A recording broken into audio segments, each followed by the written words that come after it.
Captain Daniel Rourke was not the kind of man who expected his name to save his life.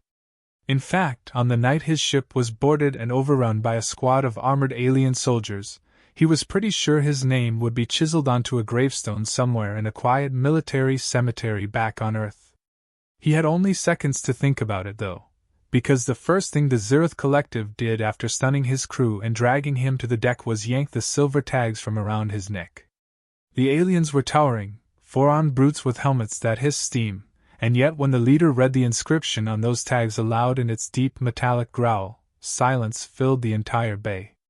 Soldiers who only moments before were shouting orders and shoving rifles against human backs froze. The leader's hands trembled. One dropped his weapon. Another muttered in a language Daniel didn't understand, but the sound was unmistakably fear. Daniel lay flat on his stomach, cheek pressed to the cold steel floor, wondering how on earth a pair of cheap government-issued dog tags had just turned him into the scariest man in the room. The boarding itself had been a disaster from the first moment. Rourke's patrol ship, the Callisto, was on a dull survey mission along the border regions, the kind of run that usually involves staring at lifeless planets and filing reports about radiation levels. His crew was relaxed, maybe too relaxed. They were halfway through a game of cards when the radar alarm shrieked. By the time Rourke barked for positions, it was too late. A Zirith battleship, a beast of iron and shadow, uncloaked directly in their path. The aliens wasted no time. Their first shot crippled the Callisto's engines. Their second shut down weapons. Rourke had managed a single desperate order to brace for boarding before the walls themselves seemed to burst open with silver-armored invaders. Within minutes, his people were pinned, disarmed, and hauled like luggage onto the enemy flagship. It was humiliating. Rourke had faced bad odds before, but there was something particularly painful about losing without firing a shot. His crew looked at him with fear in their eyes, waiting for orders he could not give. He tried to keep his chin up, at least to show them that their captain had a backbone. The Zirith didn't care.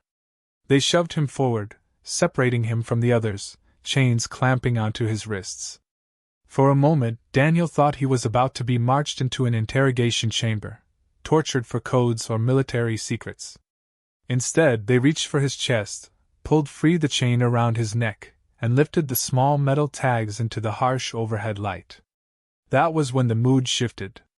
The leader, a massive brute with a helmet shaped like the jaw of some ancient predator, stared down at the letters engraved in tiny, crude human stamping. His four eyes narrowed. The ship's bay, echoing with the scuffle of armored boots moments before, now held a strange quiet. One soldier hissed something in their guttural tongue, another dropped to a knee as if suddenly unwilling to stand taller than the human prisoner. Daniel blinked. He almost laughed, because what he saw made no sense. He was the prisoner here, the fragile mammal outnumbered 100 to 1, and yet these creatures looked like they had just seen a ghost crawl out of their nightmares. Rourke cleared his throat, testing the silence. "Well," he said, his voice as casual as he could make it despite his face being mashed against the floor, "if you are going to kill me, I'd appreciate a last meal that doesn't taste like recycled paste." No one moved. Not one rifle pressed closer to his head. He risked raising his eyes, and what he saw nearly broke his composure. The soldiers were backing away from him. Not quickly, not like prey, but slowly, cautiously, as though he might explode if they made the wrong move. The leader turned, barking orders that carried a nervous tremor. Daniel couldn't understand the words, but he didn't need to. Fear was universal. They hauled him up, but none dared grip his arms too tightly. They didn't shove him anymore. Instead, they escorted him carefully, like priests handling a holy relic. His crew stared wide-eyed, confused, but none dared speak. Rourke himself had no idea what had just happened.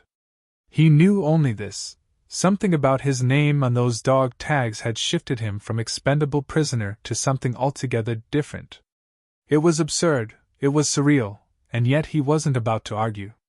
He was alive, and his captors were treating him with an almost reverent terror. For a man who had expected death, it was the strangest kind of victory. As they led him through the corridors of the alien warship, Rourke decided one thing: if the universe wanted to hand him an edge, no matter how insane, he would use it.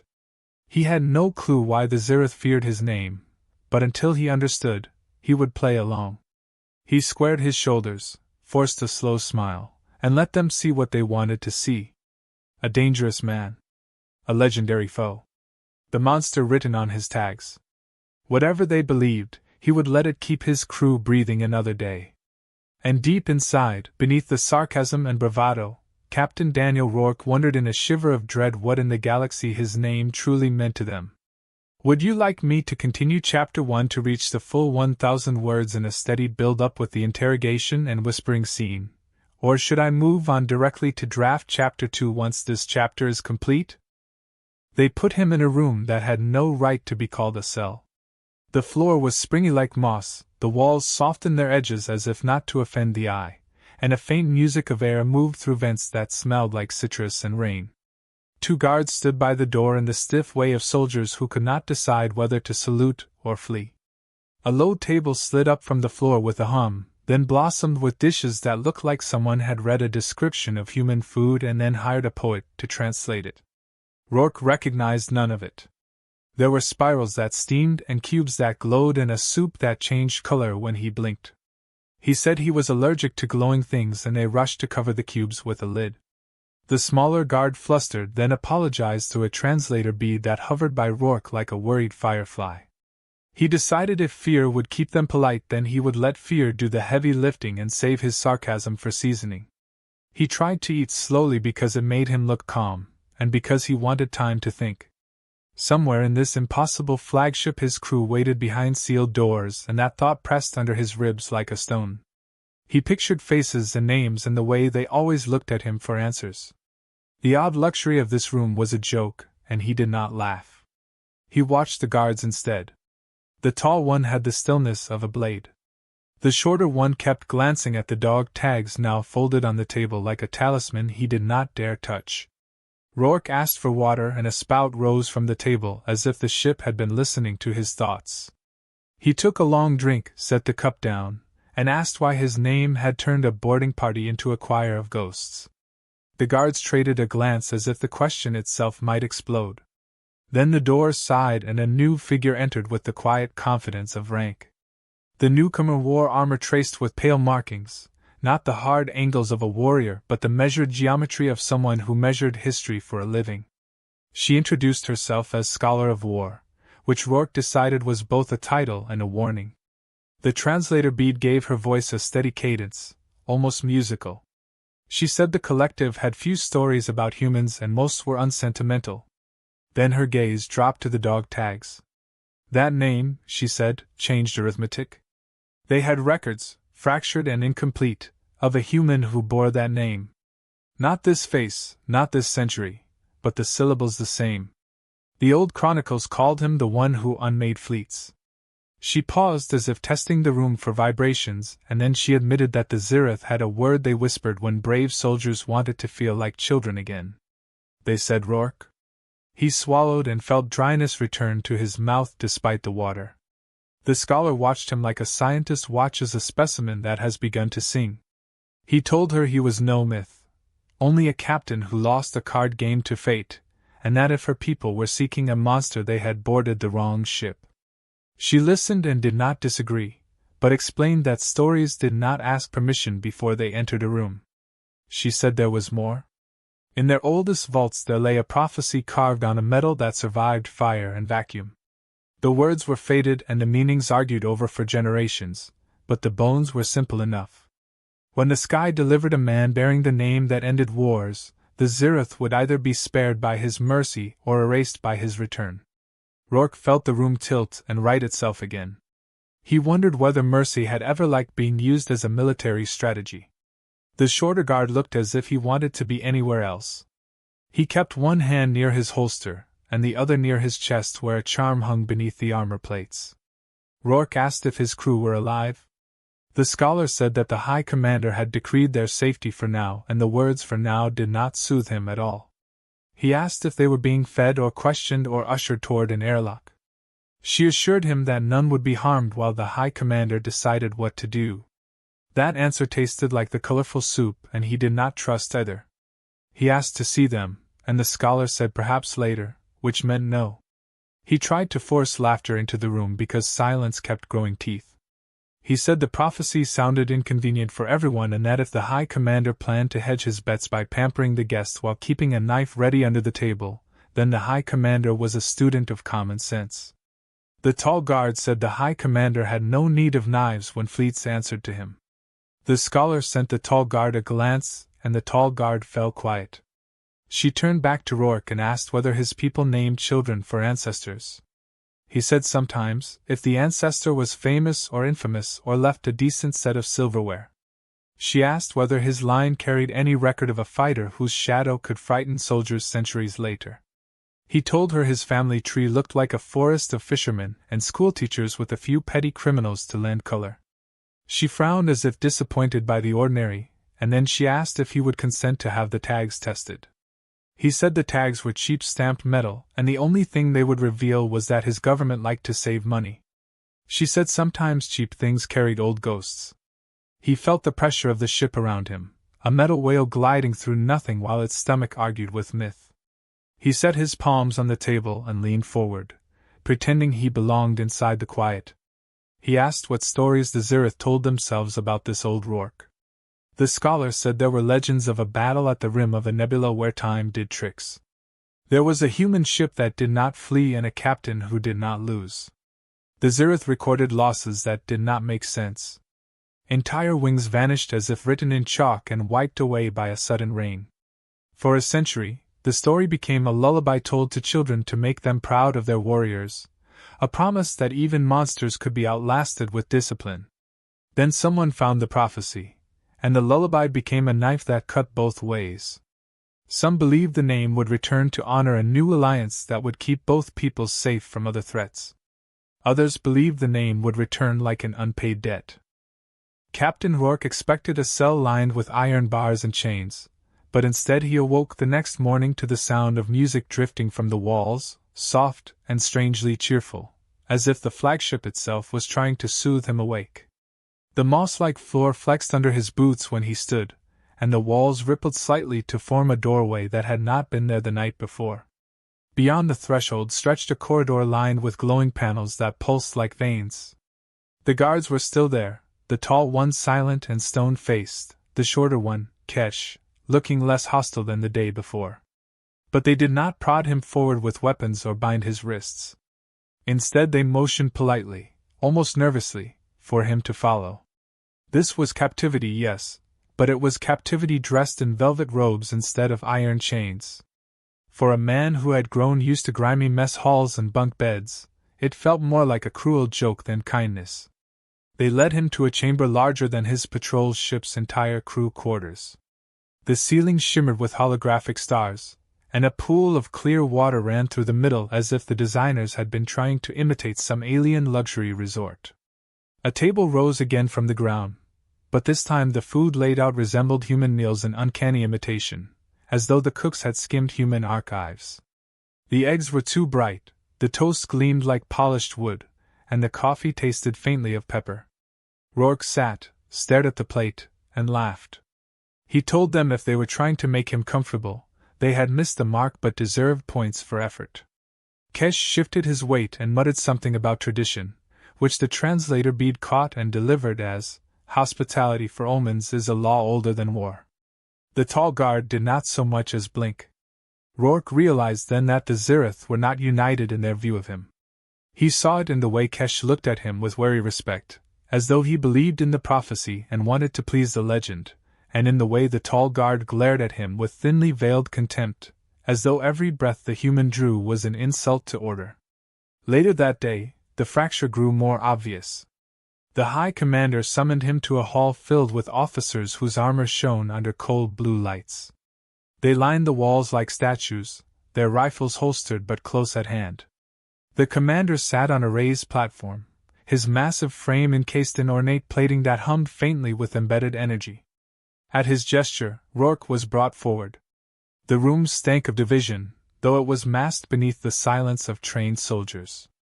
The commander spoke in his steady, rumbling voice, saying that the collective valued clarity above all else. He declared that there were two schools of thought regarding the human with the ancient name. One faction saw Rourke as a herald of destruction, demanding immediate execution to prevent prophecy from unfolding. The other faction believed him to be a figure of destiny, a chance to reshape the future. As he spoke, several officers shifted subtly, their eyes betraying where their loyalty lay.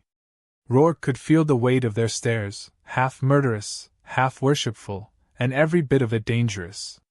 He thought quickly, weighing humor against honesty, and decided humor had kept him alive this long. He spread his arms and said he had never before been mistaken for both a god and a corpse in the same room, but he would be flattered to hear which side had the better argument. The silence cracked. One officer stepped forward, armor gleaming, and shouted that prophecy could not be gambled with, that hesitation was weakness, that killing the human was the only way to ensure safety. Another officer snarled back that to kill him would be to defy the very signs their ancestors had left behind. Voices rose, weapons clinked, and the commander slammed a massive fist against the arm of his throne, sending a ripple through the floor. The hall quieted, but the seeds of fracture were already growing into vines. Rourke felt sweat bead at his temple. He realized he had unwittingly become the match dangled over dry kindling. If he said the wrong word, this hall would turn into a battlefield with him as the excuse. Rourke had grown used to the surreal rhythm of life aboard the flagship. Days blurred into an uneasy cycle of cautious meals, tense audiences, and whispered exchanges with Kesh when no one else could hear. Yet even as the food improved and the guards grew less hostile, a shadow lingered. His crew was still missing, scattered somewhere in the belly of this ship, their lives balanced on the fragile line of prophecy and politics. That shadow pressed heavier each day, and it thickened the night when Kesh finally returned from patrol with news. The humans were alive, kept in narrow holding pods, their basic needs tended to but their spirits cracking under isolation. If the High Commander chose to turn them into an example, not even Rourke's cursed name would save them. The thought churned in him like a storm. His crew was more than subordinates. They were his responsibility, his family by steel and fire, and he would not let them die in the belly of an alien superstition. That was when he began to notice cracks in the facade of the Zereth hierarchy. The officers treated him with conflicting masks. Some bowed their heads slightly when he passed, afraid of angering a legend, while others refused to even look at him, as if to acknowledge his existence was to invite doom. But the real shift came when Rourke caught a whisper not meant for his ears. Two soldiers argued outside his chamber, one insisting the human was a fraud, a convenient trick wearing an old name, while the other countered that even if it were a trick, the risk of disbelieving prophecy was too dangerous. Rourke lay awake that night, staring at the ceiling, and wondered how long it would take for one faction to move against the other. A fractured army was a dangerous host, and he was caught in the middle like a knife balanced on its tip. The scholar of war returned days later with more questions. She asked about his lineage, pressing for details of his ancestors, whether there were records of warriors in his bloodline. Rourke gave her the same answer he always did, that his family were ordinary people, nothing more.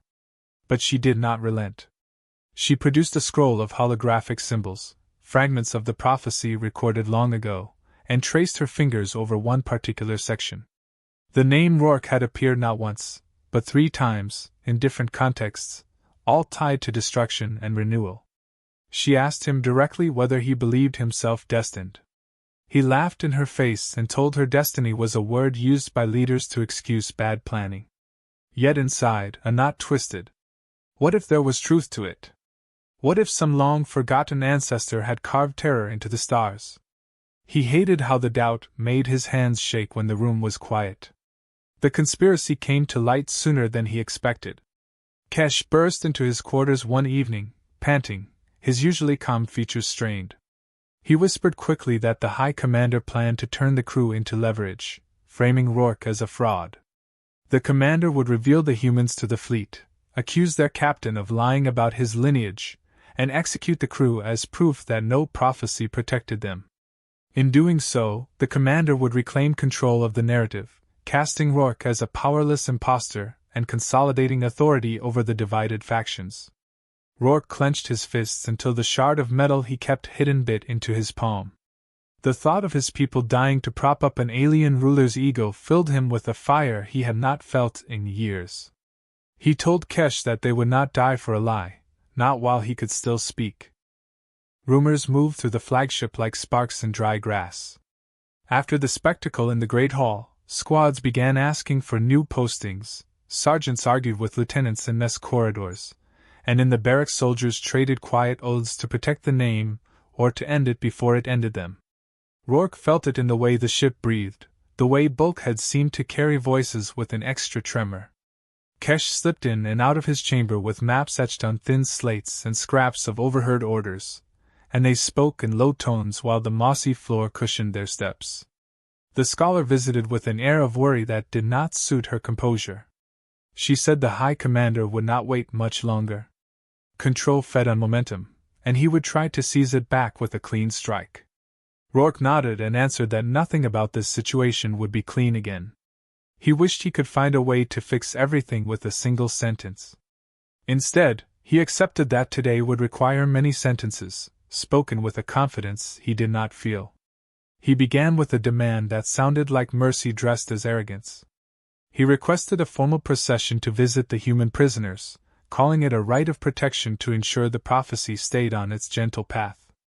He used phrases the scholar coached him to use, old ceremonial words that made even the tall guard blink. The High Commander refused the first time, the second, and then realized refusal was turning into admission of fear. On the third attempt he relented, but only under tight escort and with a clock ticking over the door. Rourke stepped into the holding decks flanked by 2 lines of soldiers whose hands hovered near their weapons. The pods hissed open and faces he knew more intimately than his own looked back at him. He almost told a joke about room service and litters of pets, then swallowed it, and said they would get out and that he was proud of them for breathing still. His voice broke on the last word. The crew straightened, soaked in that small truth like thirsty plants in rain, and then the door clock hastened them. He pressed their hands to the glass and told them the play had changed. He outlined a plan because plans keep panic from multiplying. While the procession toured the deck, he asked the soldiers to sing the old hymn of vigilance, a ceremony Kesh had warned him about and supplied the words for. As the alien voices rose and fell, he walked from pod to pod with the air of a priest and whispered instructions. When moved to work bays, his crew would act devout, nod at symbols, repeat the phrases, and quietly reroute maintenance subroutines to scramble internal targeting. If a chance for freedom came, they were to take it, but not at the cost of innocent lives. He watched relief and will catch in their eyes. He ended at the pod of his navigator, who had always met fear with cynicism, and she lifted 2 fingers in a tiny salute that punched breath into his lungs. Kesh pulled him away as the clock struck, and the soldiers closed the pods with a synchronized hiss that sounded like an audience sighing at the end of Act 1. The flagship drifted quieter than it ever had, as if the vessel itself was stunned by the silence that followed the end of the sirens. In the days that came after the stand-down, Rourke moved through a ship that treated him neither entirely as a prisoner, nor entirely as a king. Soldiers parted for him in the corridors, some with reverence, some with suspicion, and some with both tangled in their eyes. His crew had been released from the holding pods, pale but alive, and the moment they were reunited felt like the closing of a wound that had threatened to bleed him out. They clasped his hands, clapped his shoulders, and whispered words of relief that tasted more like gratitude than he felt he deserved. He told them quietly that their survival had nothing to do with destiny, and everything to do with stubbornness, though he let them believe whatever story helped them breathe easier. He could feel the weight of his choices sitting heavy on him, a burden not visible to anyone else. The High Commander had honored his word but without warmth. He treated Rourke like a dangerous guest whose leash was only as strong as the steel around it. Meetings were short, orders curt, but the executions had stopped and the rebellion had dissolved into uneasy calm. The scholar spent long hours with Rourke, asking him about human history, about the way names were passed down, about how myths grew in the gaps left by facts. She seemed less a servant of her empire now and more a seeker trying to understand why her people had chained themselves to a story carved in rust. Rourke told her stories of Earth, of sea captains who became legends because they sailed into storms and lived, of generals who lost wars but won songs because the dead needed reasons to believe they had not died in vain. She listened, nodding slowly, and told him that her people were no different, that myths were simply ways of placing order over the chaos of existence. He found himself almost pitying the Zirith for the centuries they had spent fearing a ghost born of mistranslation. But pity could not blind him to the choice now before him.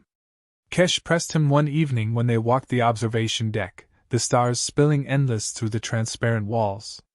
Kesh asked if he would tell the truth when they reached neutral space, if he would announce to the galaxy that the prophecy was nothing but a mistake in language. Rourke rubbed the tags that still hung around his neck and felt the cold bite of their edges. If he told the truth, perhaps the Zirith would crumble, perhaps their fractured empire would fall into warlords and vengeance, and countless lives would bleed out in the name of correction. If he kept the lie alive, he would be guilty of feeding superstition, guilty of letting fear guide policy. But he might also keep thousands alive who would otherwise die in chaos. He looked at Kesh, whose wound had healed into a stiff scar, and said that sometimes leadership was not about truth but about which lie killed fewer people.